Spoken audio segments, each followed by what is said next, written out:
I met my husband over 30 years ago. Both of us grew up in Ware. We moved away. He served 20 years, and we both needed a friendship. And that's how we started our relationship, is being friends.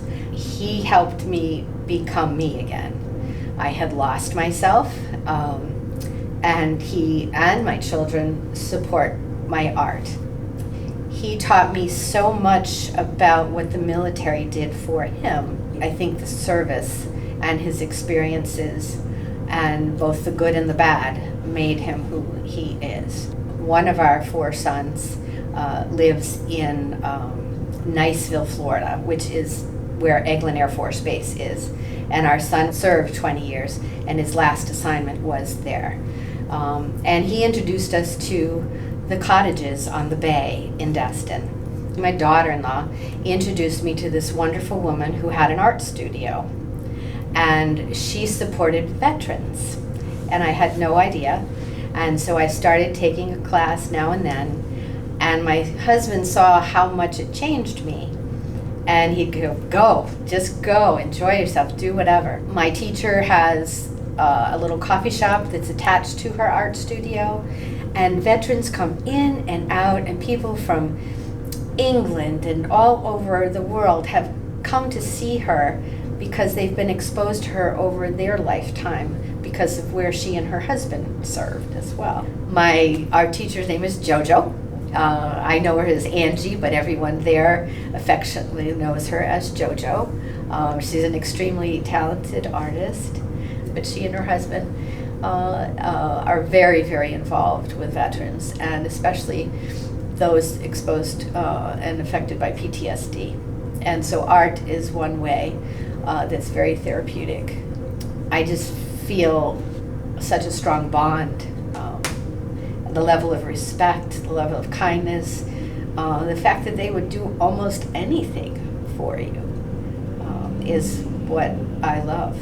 I walked into the art studio, and immediately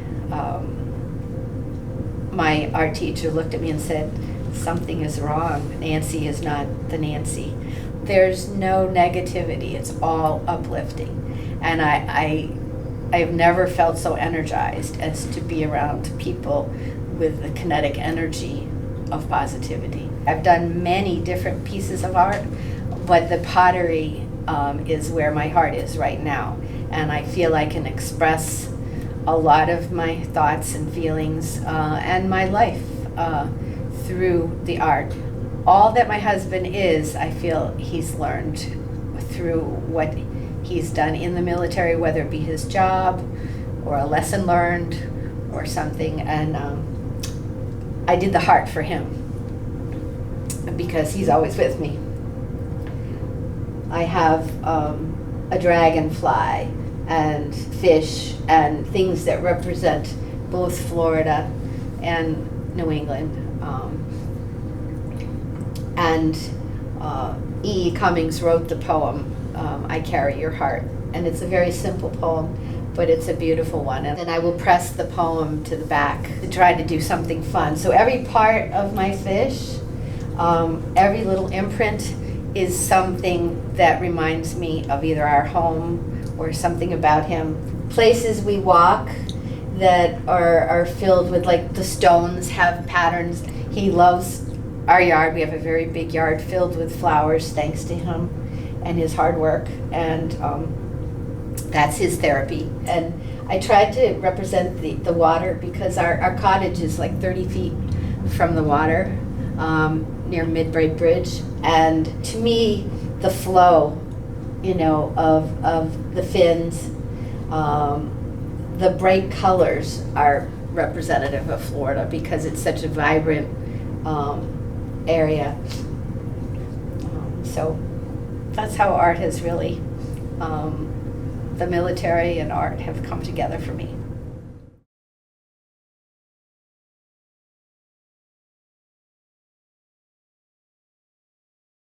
My name is Steve Jones.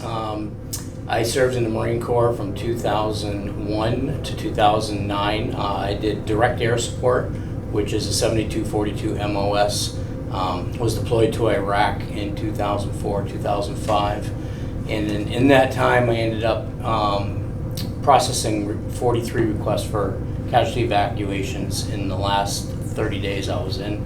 And that ended up causing a tremendous amount of PTSD and stress in my life. I just happened to get off a shift the same time that the helicopter came back with the casualty. And I stupidly, I ran out to the helipad, and they were, hey, great, an extra set of hands, and I'm now holding this guy together as they bring him to the field hospital. And I didn't know if he lived or died, and it bothered me. I buried that, and I didn't ever want to think about it again. And I never knew his name. So I got out of the Marines in 2009, thought everything was, okay. I buried the emotions, and then in 2010, 11ish, 12 time frame, it really came back to me. I was really struggling with some, stuff that I tried to not think about and hide, and smells would just trigger me, and I was really struggling. So I did a drawing class, and then turned out I could draw, and it was pretty refreshing for me. So then I took more art classes. So I ended up taking it with a different teacher named Dean Nimmer, who actually became a very good friend of mine and my mentor in the art world, and who has passed away this past weekend. So it's pretty hard for me. But he taught us to paint feelings and emotion. And so in the class we said, okay, pick the colors on how you're feeling that represent your mood. So I chose the green here and the brown here because I felt like crap, and I felt like just vomiting. I was in just turmoil. So we just let the paint go into water, and wherever it went. And then we would unfocus our eyes. You can make everything blurry. I unfocus my eyes, and your mind still wants to create sense of what it sees. So we're looking at what I had made. I saw that first casualty evacuation that I brought in. The Marine that I had met at the helipad was a black Marine. His hands became all the desert sands of Iraq, and I went back in afterwards with the charcoal, and I put us in there. I made myself much taller, so that's kind of cool. But that enabled me to then talk about that experience and drag it out and process what actually had gone on during that time. And then able to talk about the other ones that I also, didn't want to think about. So when that realization occurred to me, like, hey, I'm able to talk about this experience now. I talked to the other students in my class that were also veterans. They all had positive outcomes from it. And so that's when I decided to start the Warriors Art Room. I said, I don't know when this is going to be, but I need to bring this to other veterans, at least this workshop. My goal now is to just bring this creative process to veterans and to their families in a way that's meaningful for them. And so at our art studio, the Warriors Art Room, we don't just focus on, finer art. We also do quilting. We do writing labs. We do poetry. We do pottery. Literally any type of art. And then we named our gallery after the first guy that I served with that committed suicide. So we won't forget his name either. Staff Sergeant James Wheeler. So a lot of this is dedicated to the memory of him. That's where my journey took me, and that's how I went from the service to art. Again, I wasn't an artist. I was, just the dad. I was a dad, and but I was struggling, and I needed to be there for my kids. So I had to get some help, and I wanted to be a help. Most of us are not like master painters. We're not. We're just there. We enjoy the camaraderie, and we enjoy the friendships that come out of making and creating together. Art for me isn't necessarily about the outcome. It's actually literally not about the outcome of what the piece looks like at all. I create for myself, and usually it's prompted by what's going on around me. So if you remember this past summer, we had all those fires up in Canada, just making the sky orange and air quality bad. And Hawaii just recently, I end up painting lots of forest fires. I don't know why, but my work is clearly it's abstract, heavy painted. I don't typically use brushes at all. Everything I do is with a palette knife, because again, it's about the process for me. It's the movements. And I'll take a theme, and I'll go with that, but it could change 10 times while I'm making it because, my mood might change. I might start out making a piece, that when I feel bad, but by the time I'm done it, I'm feeling good, because that's why I love to create, is because it helps and it heals, and it enables conversation.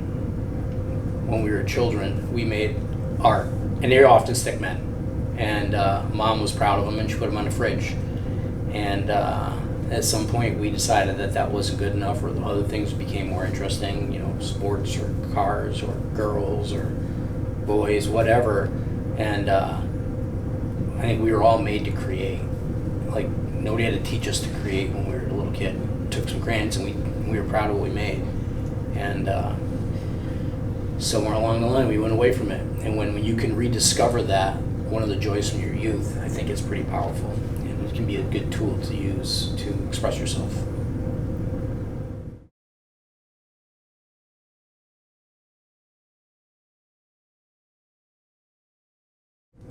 So basically I was in college, and 4 years at a community college, and basically failed out, flunked, and so I got drafted. And this was in 1967, and then I enlisted in the Air Force because I didn't want to join the Marines. They were drafting the Marines at the time, and nothing personal. My best buddy Steve is a Marine, but I didn't think I could make it in 1967, and so I ended up joining the Air Force, and I spent a lot of time traveling. In my first 3 years, I spent time in Argentina, Panama, Alaska. Being in the service helped me join humanity. Seriously, I'm from New York City, and so I met people from North Dakota and Kansas and all over, and it humanizes you, it enculturates you, and for me, that was a really big part of being in the service, was learning how other people live, and making friends with people that you never would meet. I kind of wish we had the service today, because it mixes people, and it kind of gives you a common goal. The Air Force taught me how to learn, and it was just interesting to see how people grow. That was an important part of the service, and also being trained and then never seeing these people again. So you're part of a team, and the whole team gets disassembled, and you go to another place, and then you work. So I like that. Speaking of service, I decided that I wanted to join the Peace Corps, so I did that. I joined the Peace Corps in '76 and was stationed in Nepal, and was able to continue my Buddhist studies, and still no painting, though. I really didn't do any painting again until about 5 or 6 years ago. I ran into a poster for the Warriors Art Room, and it was over at Leeds, the military base there. And I called up Steve and I asked him about it, and I started going there and started painting again. So that's basically how I got back into painting. I kind of abandoned it. I always appreciated it, and then I started painting Dharma stuff, which is Buddhist things, and one of my paintings is an example of that. And then I started doing some other things, which is the PTSD. When I did this for the Shape by Surface a couple of years ago. And the painting that you see here is kind of an amalgam of how I felt when I got out of the military. So you feel kind of alone, like you're stepping on glass, and underneath there's all these people looking. And basically this actually says SOS spelled out in Morse code. Unless you knew you were looking for Morse code, you wouldn't see that. And then I have Mad Magazine here, and I have Mad Dr. Strangelove treats your separation anxiety, because when you get out, you're anxious. It took me months to figure out how to do this, the planes in an Escher format. So the idea is For me, the first time I was stationed overseas in Thailand, and we went on a mission, I came back, I saw the flag, I never felt the same. I mean, I feel differently now about the flag after being out on a mission and seeing it. So this kind of represents like the overwhelming view that you see when you're a soldier, airman, sailor, and your life's on the line, and you come back, you see the flag, you go, yeah, it's pretty good, I feel protected. So that was part of that. And just some other stuff in there. So I decided to fill in going home, like different houses and stuff like that. So I decided to continue and, add to it. So I thought it added value to that. And no exit, meaning no suicide.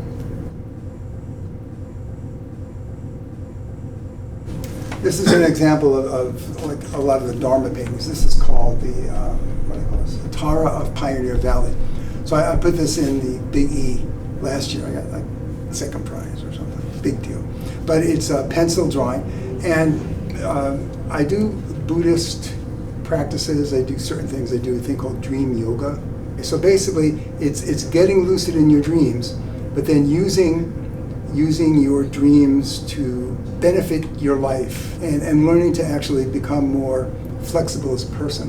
One of the teachers that I work with, his name is Charlie Morley, and he works with veterans with PTSD.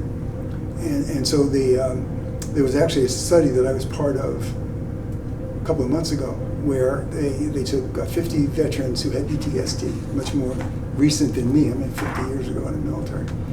And he taught them how to work with lucid dreaming, how to work with your fears at night.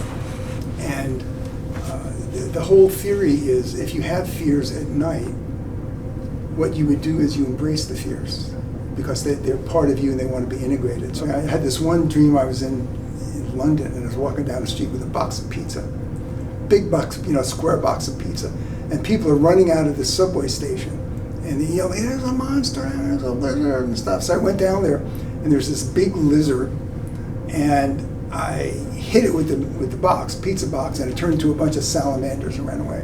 I even did a picture of that. So it really, in dealing with PTSD and dealing with stress and those kinds of things, we think we forget them, but we don't. We just put them away where we can't see them. Because they're still part of us. They're part of our body, they're part of our mind, they're part of our experience, they're part of how we react. They're our habits. And so the way to deal with those habits, Steve does it with his art, how he feels, and that's good. And I think using Dharma to be able to work on yourself at night in your dreams really is a way to really extend the feelings. See, because you can't hide from your feelings. I mean, you can push them down. And out of the 50 people, I think 47 experienced relief from using the dream yoga, the techniques in their dreams to fight their fears. So, I mean, how great is that? So, thank you.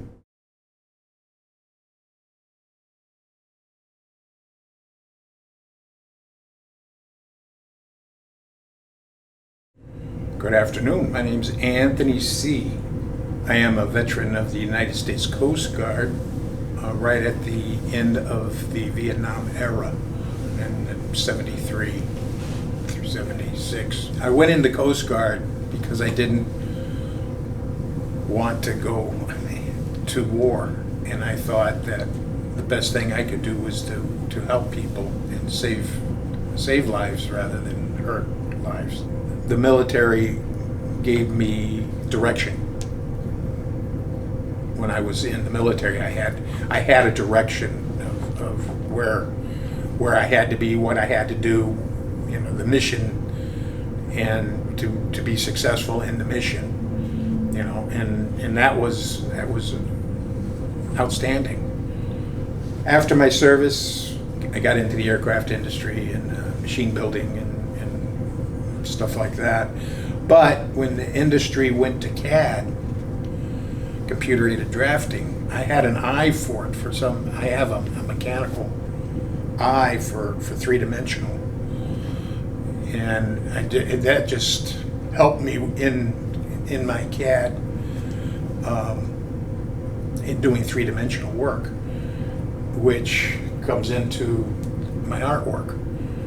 I started painting 6 years ago when I became a commission artist in painting other people's pictures. Then I had a friend go to Mexico, and I did the Mayan ruins in Tulum for him. And so I have a wide range of art that I do. And one day I was down at the gas station getting a cup of coffee, and I met a gentleman by the name of John, who was his 95th birthday. And he was talking about his service in the Air Force. And he flew with a gentleman by the name of Herbert Zimke. Being curious, thanking him for his service and that, I went home and I looked up Herbert Zimke. They called them the Wolf Pack because they shot down so many Fokker Wolves in the Messerschmitt BF-109. And I started to study on it, and I was impressed. I was, I mean, somebody doesn't get 12 silver stars and live to tell, and shoot down 36 enemy planes, and it started. So I knew that he was flying the P-47 Thunderbolt, and I painted one for him for his 95th birthday, and shooting down, it was an action, shooting down a Messerschmitt, and the guns blazing and fire and smoke and stuff. And I went over to his house and I gave it to him, and he put it right next to Herbert Zimke's picture with Winston Churchill. So he had a whole menagerie of World War II things and he loved it, and he was so grateful. So I went home and I started painting aces, World War II aces. And I did Herbert Zimke, and then I did Gabby Gabreski. They were European World War II aces. And I said, well, geez, there was the red-tail hawks, the red-tail Tuskegee Airmen. So I did one of them to include him with the European theater. And I said, well, geez, there was World War I. So I did Eddie Rickenbacker. I got a call from the 104 in Westfield over at Barnes, and they were more than happy. I mean, they were thrilled to have them, and it's fun. It gives me serenity. It's my time. It's meditative. It's peace.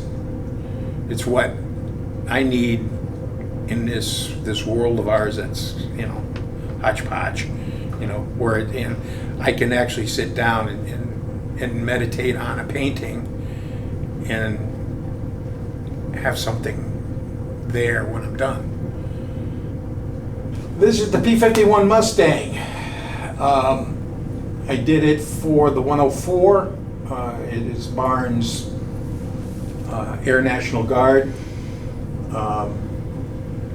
The planes are, they say MAS, ANG, Air National Guard. They got them in 1952. Before that, they had the P-47. But this is their colors. They have the red, and then the red tail, and on the nose they have the red. But it makes it them. It's theirs. So I painted them again, instead of just doing one flying, which is I showed them peeling off. It's called peeling off. They're in formation, and then they're starting to turn and dive. It's all part of the history of the painting. It's not just a painting. There's history there. So That's why I do what I do. Shark! It's a P-51 Mustang D model at the bottom of a lagoon with a black tip reef shark swimming over it. I did it with the cockpit open to let you know that the pilot got out. And it was probably saved by a submariner, which would be Navy. But I wanted to put the shark teeth on it, which was on the AVG in China. Was the planes that had the shark's mouth on it. So I put it on the P-51 Mustang, the shark's teeth, and with the shark above it, and I just call it Shark. And it was, it was just, I thought it was neat.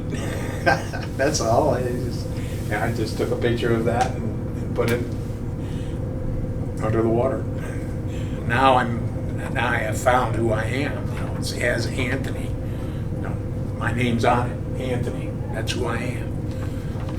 And so that's my expression of myself, and it's great. And most people love my art. So I continue.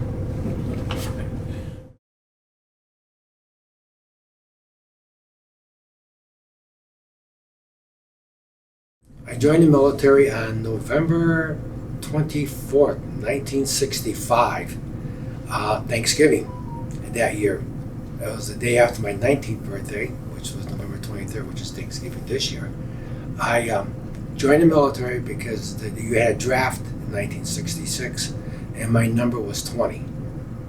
So I figured that if I had not joined the service, I would have to leave my whole future up to a number.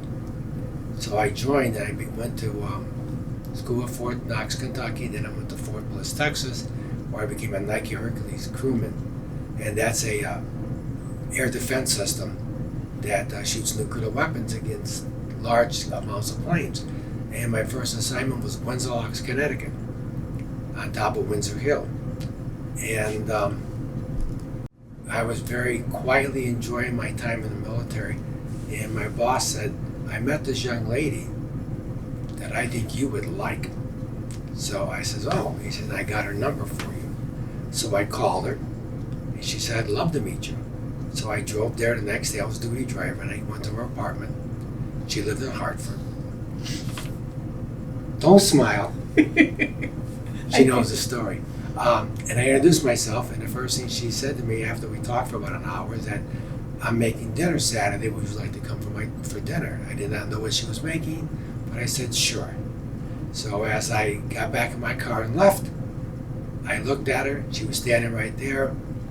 I'm an Italian from the south side of Chicago, so I just reached over, grabbed the back of her head, pulled her into the van, gave her a kiss, and drove off. That Saturday I had dinner. She made the best. She met my papas, which is my favorite. Did not know. She did not know. And 3 weeks later, I asked her to marry me. And she said yes. And my cousin had asked me, you want to go to an art class? And that's how I started. I mean, it runs in the family. I started with my cousin Mark, who was just, he was young, and he needed me to drive him.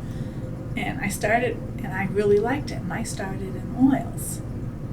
And then when we went to Fort Dix, they had an arts and crafts center.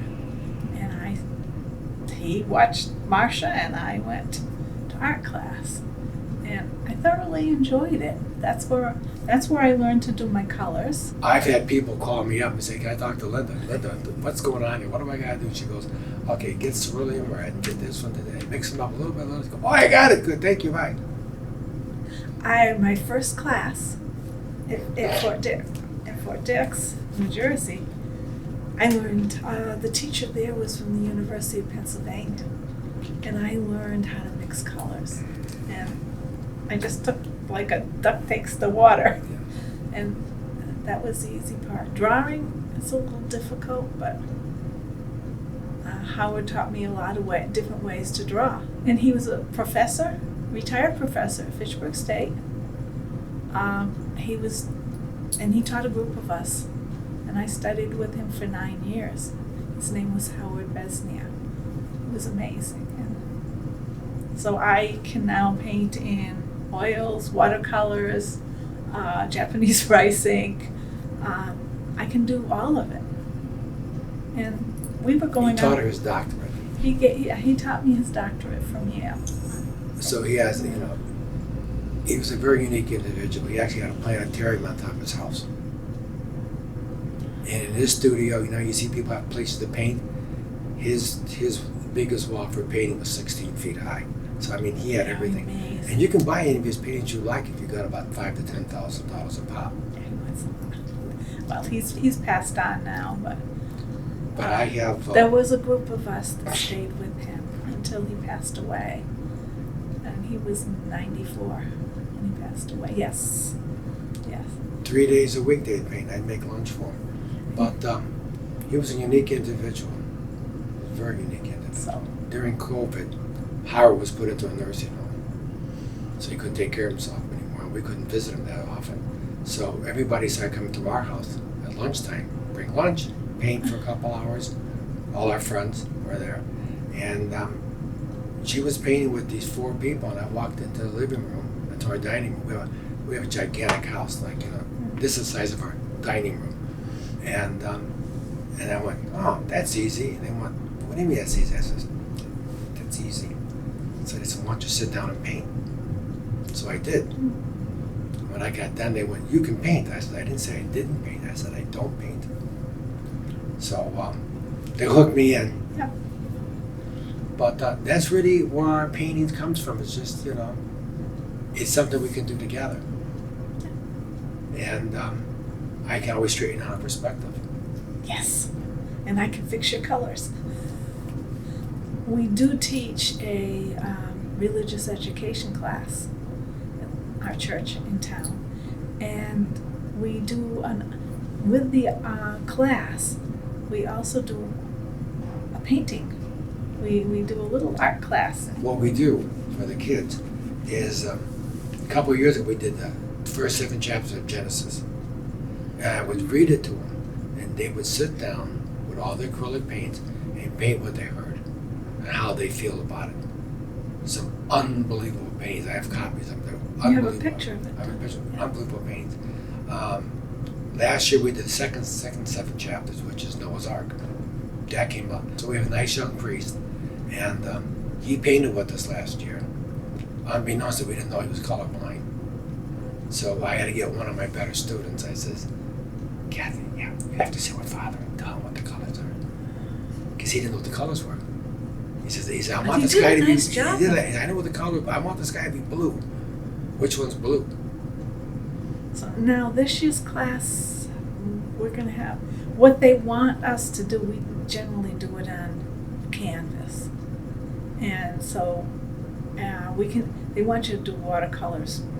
I have acrylics, I can teach them how to do the acrylics, and we'll do it on paper. The word got out about This what is we for do. the bishop now. Yeah. And The word got out, so the bishop has sent us a note saying, like you do my Christmas cards. the only thing is, this is quite an active class. They gave us all of them. And We have 2 HDADers, seventh graders. Seventh graders. And we have 2 people that spend their entire life getting in trouble. They're just, The giggle. they giggle. But we'll get them settled down. We have to, we can't paint without it. But we do painting that way. We share it with the kids. Yeah. Last year we had to end up doing the whole CCD program. So we took our 8th graders and had them help us with the young kids. It's been amazing. We've had an amazing life, an amazing marriage. Life is good. Wow, I feel good. And there we go. Okay, you can.